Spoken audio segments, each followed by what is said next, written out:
नमस्कार, मी अनिकेत पेंडसे. लक्षवेधीमध्ये तुमचं स्वागत. आज उद्धव ठाकरेंनी मुख्यमंत्र्यांवर एक गंभीर आरोप केलाय. उद्धव ठाकरे पक्षप्रमुख असलेल्या शिवसेनेचं मुखपत्र सामनाच्या संपादकीयामध्ये आज गंभीर आरोप करण्यात आलेत. फूट पाडून राज्य केले जाते, यासाठी मराठा मोर्चाचा दाखला देखील दिला गेलाय. आता शेतकऱ्यांच्या आंदोलनात सरकार फूट पाडत असल्याचा आरोप सामनामधनं करण्यात आलाय. शिवसेना भाजपचं भांडण हे आता राज्याला काही नवीन राहिलेलं नाहीये, पण आजचा आरोप अत्यंत गंभीर आहे. कारण शिवसेना आजही सत्तेत आहे आणि शिवसेनेचं भाजपवरचं हे शरसंधान आजवरचं सगळ्यात वर्मी लागणार असं मानलं जातंय. म्हणूनच आम्ही आज लक्षवेधी प्रश्न घेतलाय. भाजप सरकार शेतकरी आणि मराठा मोर्चात फूट पाडून राज्य करते का? हा शिवसेनेचा आरोप योग्य आहे का? याच संबंधी काही मुद्दे आहेत आणि मुद्दे उपस्थित करतोय आम्ही. पहिला मुद्दा असा आहे की विरोधासाठी उभे ठाकलेल्यांमध्ये हे सरकार फूट पाडतंय का? दुसरा मुद्दा आहे मराठा क्रांती मोर्चाचा प्रभाव घटवण्यासाठी फूट पाडण्यात आली का?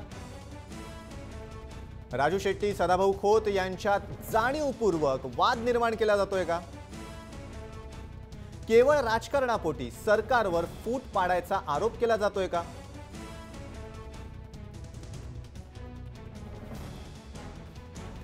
आणि काही प्रश्न या संपूर्ण वादाच्या पार्श्वभूमीवर निर्माण होतात की सरकार शेतकरी आणि मराठा संघटनांमध्ये फूट पाडून राज्य करतंय, हा शिवसेनेचा आरोप योग्य आहे का? आजचा सवाल आहे. म्हणून तुम्हाला हा प्रश्न जर तुमचं मत व्यक्त करायचं असेल तर आमचं ट्विटर हँडल आहे आणि आमचं फेसबुक आहे, तिथे तुम्ही तुमचं मत नोंदवू शकता. अत्यंत महत्त्वाचा प्रश्न आहे की सरकार शेतकरी आणि मराठा संघटनांमध्ये फूट पाडून राज्य करतंय का? हा शिवसेनेचा आरोप योग्य आहे का? थेट चर्चेला सुरुवात करूयात. मला पहिल्यांदा जायचंय, भाजपचे प्रवक्ते आहेत आपल्यासोबत मधू चव्हाण. मधू चव्हाण सर, तुम्ही प्रश्न बघितलेला आहे. थेट तुमच्यावर आरोप आहे, तोडा आणि राज्य करा, फोडा आणि राज्य करा ही इंग्रजांची नीती भाजप सरकार राबवतोय असा आरोप अप्रत्यक्ष रीतीने उद्धव ठाकरे करतायत. कशा प्रकारे पाहताय तुम्ही या आरोपाकडे?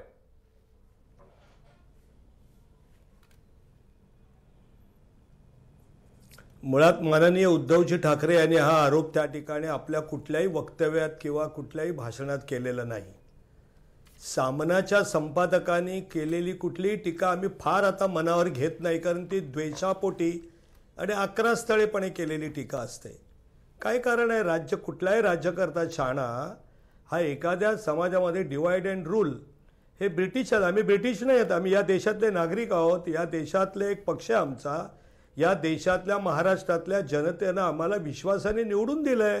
त्यांच्यात फूट पाडण्याचा प्रश्न काय? मला हे सब एका वाक्यात जर उत्तर द्यायचं तर हे चूक आहे. खरं म्हणजे कुठल्याही वर्तमानपत्राच्या संपादकावर चर्चा करण्याची भारतीय जनता पार्टीची पद्धत नाही. देशात महाराष्ट्रात लाखो वर्तमानपत्र आहेत, हजारो त्या ठिकाणी अग्रलेख दररोज येतात. राज्यकर्त्या पक्षाने आणि कुठल्याही विरोधी पक्षाने सुद्धा त्यातली जी वर्तमानपत्रातली आलेली अग्रलेखातली मतं असतात ती त्या संपादकाची मतं असतात. बातमी आणि अग्रलेख याच्यात फरक असतो. एखाद्या वेळेला एखादा संपादकाला आपल्या मालकाच्या प्रमाणे तो त्या ठिकाणी चालत असतो, संपादकीय लिहित असतो, तर दुसऱ्या संपादकाला मालकाने सूट दिलेली असते की अशा तऱ्हेने या वर्तमानपत्रामध्ये. म्हणून मला असं वाटतं की अशी प्रत्येक वेळेला वर्तमानपत्रात आला एखादा अग्रलेख की चर्चा करत बसलो तर राजकीय पक्ष चालणारच नाही. नक्कीच नक्कीच मधुजी, तुमच्या मताशी खरं तर सहमत व्हायचा मोह झाला असता मला. तुळशीदास भोईटे बोलतोय मधुजी. मला सुद्धा मोह झाला काही क्षण का होईना की तुमच्या मताशी सहमत व्हावं. पेपरवाले काही लिहितात, काही वेळा तुम्हीच आत्ता जे एक वाक्य वापरलं की दैनिकाचे संपादक हे त्यांची मतं ही संपादकीयात मांडत असतात. म्हणून माझ्या हातातला मी सामना पाहिला तर तिथं संपादक म्हणून उद्धव ठाकरे यांचंच नाव आहे. कार्यकारी संपादक संजय राऊत जरी असले तरी संपादक म्हणून उद्धव ठाकरेच आहेत. त्यामुळे त्यांनी त्या संपादकीयात जे मुद्दे मांडलेले आहेत, म्हणजे तुमची भूमिका आहे, भाजपची भूमिका आहे, मला मान्य आहे की सामनाच्या टीकेला काडीमात्र महत्त्व द्यायचं नाही. मात्र मुद्दा हा आहे की सामनानं केलेल्या टीकेनुसार भाजपचं सरकार, त्यांनी तर खरं तर देवेंद्र फडणवीस मुख्यमंत्री यांचंही नाव घेतलेलं आहे. मराठा क्रांती मोर्चा ऐन भरत असताना त्याच्यात फूट पाडण्यात आली. संघटनांमध्ये, शेतकरी नेत्यांमध्ये त्यांनी दाखला दिला. राजू शेट्टी आणि सदाभाऊ खोत यांच्यात सुद्धा फूट पडल्याचा गंभीर आरोप केलेला आहे. सामनाच्या टीकेबद्दल काय बोलाल तुम्ही?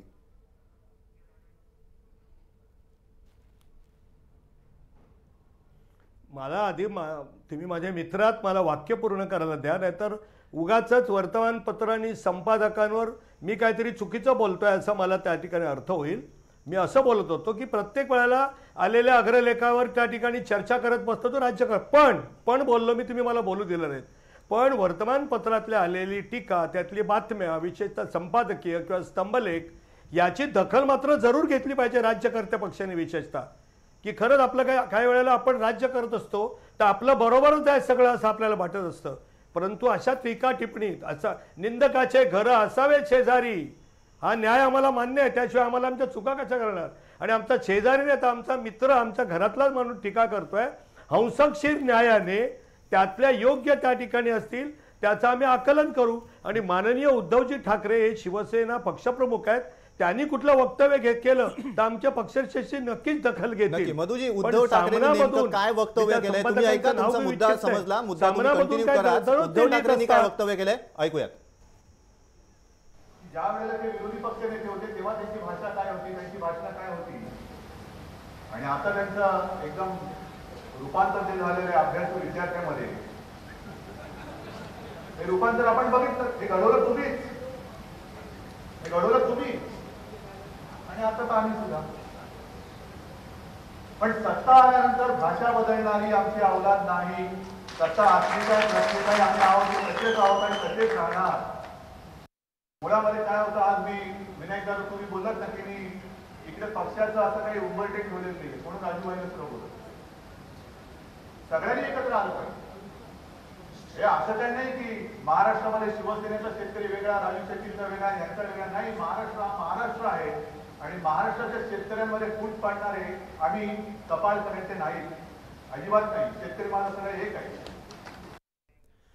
मधु चव्हाण, उद्धव ठाकरेंची बाईट आपण ऐकलेली आहे. महाराष्ट्राच्या शेतकऱ्यांमध्ये फूट पाडणारे आम्ही कपाल करंटे नाही, हा इशारा कोणाकडे समजायचा? साहजिक आहे भाजपकडेच आहे हा.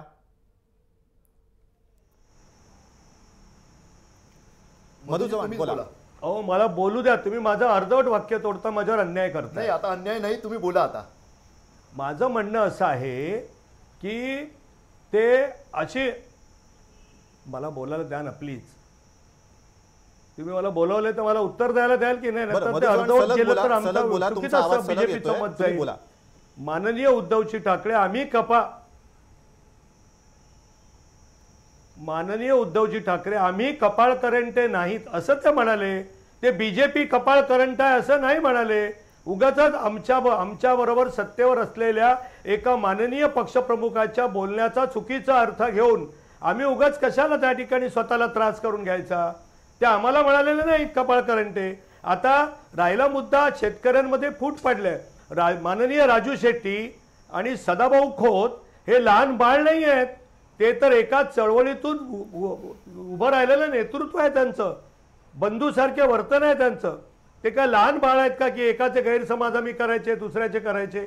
मला असं वाटत नाही की आम्ही त्यांच्यात फूट पाडलेली आहे आणि अशा तऱ्हेचं वर्तन आम्ही करत नाही. त्यामुळे माननीय उद्धवजी ठाकरे आम्हाला बोलले आहेत असं मला वाटत नाही. ते प्रत्यक्ष कोणाला बोलले ते त्या ठिकाणी आपण त्यांना विचारा. देवानंद बिरारी बोलले तसं समजून आमच्या मित्राच्या हेतूबद्दल आम्ही शंका घेण्याचं पाप करत नाही. नक्कीच तुमच्याच मित्रपक्षाचे देवानंद बिरारी नाशिकमधील माजी जिल्हा प्रमुख आहेत, ते आपल्या सोबत आहेत. देवानंदजी काय सांगाल, म्हणजे आज जे उद्धव ठाकरे बोललेले आहेत राजू शेट्टी यांच्या सुद्धा, म्हणजे प्रथमच असं घडलं की तुमच्या मंचावर राजू शेट्टी आलेत, शेतकऱ्यांसाठी तुम्ही एकत्रितपणे उभे ठाकलेला आहात. नेमकं उद्धव ठाकरेंचं जे वक्तव्य होतं की शेतकऱ्यांमध्ये फूट पाडण्या एवढे आम्ही कपाळ करंटे नाही. बरोबर. सन्माननीय मधुजी चव्हाण यांचा मी आदर करतो, परंतु ज्या पद्धतीने भारतीय जनता पक्ष फूट पाडण्याचं काम करत आहे, अगदी योग्यच आज सामनामधनं त्यांचा समाचार घेतलेला आहे. आपण बघितलंच असेल, नगर जिल्ह्यामध्ये जे संपावर गेलेले शेतकरी होते त्यांच्यामध्ये फूट पाडण्याचं काम विरोधी पक्ष नेत्याला हाताशी धरून भारतीय जनता पक्षाने अतिशय पद्धतशीरपणे हे काम आपलं चालू केलेलं आहे. आणि लोकांना असं वाटत होतं की काँग्रेस खराब आहे, काँग्रेस वाईट आहे, काँग्रेस एक भ्रष्टाचारी सरकार होतो. परंतु आज आपल्याला जर आपण बघितलं तर भारतीय जनता पक्षसुद्धा त्याच पद्धतीने काँग्रेसच्याच पद्धतीने चालीने आज चालत आहे. आणि खोटं बोलणं आणि रेटून बोलणं हे भारतीय जनता पक्षाला अतिशय चांगलं जमत असतं. मी मधुजी चव्हाण यांचा हे फार सिनियर आहेत, मी त्यांचा आदर करतो. ते ज्या पद्धतीने सांगत आहेत की आमचं भांडण नाही, आमचं हे नाही, आमचं ते नाही, परंतु ज्या पद्धतीने आज शिवसैनिक ही जनता रयतेचा राजा हा खरा म्हणजे सर्व रयतेला सांभाळत असतो, शेतकऱ्याला सांभाळत असतो. शेतकरी हा आपला राजाला आपण कसं सांभाळलं पाहिजे या पद्धतीने सांभाळलं पाहिजे, तसं भारतीय जनता पक्ष आज सांभाळत नाही. हा शेतकरी हा देशोधडीला गेलेला आहे आणि जे सामनामध्ये बोललेलं आहे अतिशय रास्त आहे असं माझं मत आहे. देवानंदजी, नक्कीच थोडंसं मधुजी तुमच्याकडे यायचं आहे मला, मात्र त्याआधी पुण्याला आपण जाऊया. योगेश पांडे स्वाभिमानी शेतकरी संघटनेचे प्रवक्ते आपल्यासोबत आहेत. योगेशजी, आत्ताच मधु चव्हाणांचं तुम्ही काही वेळापूर्वी ऐकलं असेल की खासदार राजू शेट्टी किंवा कृषी राज्यमंत्री सदाभाऊ खोत हे काही लहान बाळं नाही आहेत की त्यांना भाजप बिघडवेल, फूट पडेल त्यांच्यात. नाही, नक्कीच आदरणीय खासदार राजू शेट्टी व माननीय नामदार मंत्री महोदय श्री सदाभाऊ खोत हे काही लहान बाळ नाहीत. दोघांनी आपापल्या भूमिका आपल्या व्यासपीठावरती आत्ताच व्यक्त केल्या आहेत. मात्र एक सर्वसामान्य कार्यकर्ता म्हणून आम्ही आमच्या आज भावना व्यक्त करतो की ज्या वेळेस भारतीय जनता पार्टीची आणि आमची युती झाली होती सर्व घटक पक्षांची, त्यावेळेस आम्हाला एक मंत्रिपद आमदारकी देण्याचं ठरलं होतं. मात्र ज्यावेळेस जी आमदारकी देण्याचं वेळ आली त्यावेळेस त्यांनी ती भारतीय जनता पार्टीच्या चिन्हावर दिली. यातच सगळं काही आलं. मी काय अधिक बोलून आता ह्या विषयावरती काही बोलणं योग्य ठरणार नाही, मात्र आपण काय ते ओळखून घ्यावं. दुसरं, आदरणीय जे उद्धवजी ठाकरे जे बोलले ते अतिशय एकदम योग्य बोलले आहेत आणि त्यांनी त्यांच्या भावना व्यक्त केल्या. शिवसेना ही कधीही शेतकऱ्यांच्या मध्ये मतभेद निर्माण करायचा कधी प्रयत्न केला नाही. मागील काही दिवसातल्या ज्या घटनांचा जर आपण बारकाईने जर अभ्यास केला आणि जर बघितलं काय काय चाललं आहे तर सगळं काही चित्र स्पष्ट होतं. आणि आमच्या प्रत्येक कार्यकर्त्याची भावना आहे, अहो आमची एक फाटलेली झोळी त्याच्यावर सुद्धा आता काय चाललंय ते सगळ्यांना सगळं दिसतंय, काय सुरू आहे काय आहे, त्यावर अधिक बोलणं योग्य ठरत नाही. आणि आपण परत मला त्या मुद्द्यावर बोलून अजून अडचण वाढवू नये म्हणून मी ह्या मुद्द्यावरती बोलायचं टाळतो. मात्र जे जे घडतं आहे ते सगळ्यांना दिसतं आहे. बरोबर आहे, तुमचा मुद्दा लक्षात आला. मधुजी, ह्याच दोन मुद्द्यांवरनं तुमच्याकडे यायचं आहे, कारण दोन्ही हे जे लोक आहेत ते कार्यकर्ते आहेत, कट्टर कार्यकर्ते आहेत आणि घटक पक्षाचेच आहेत.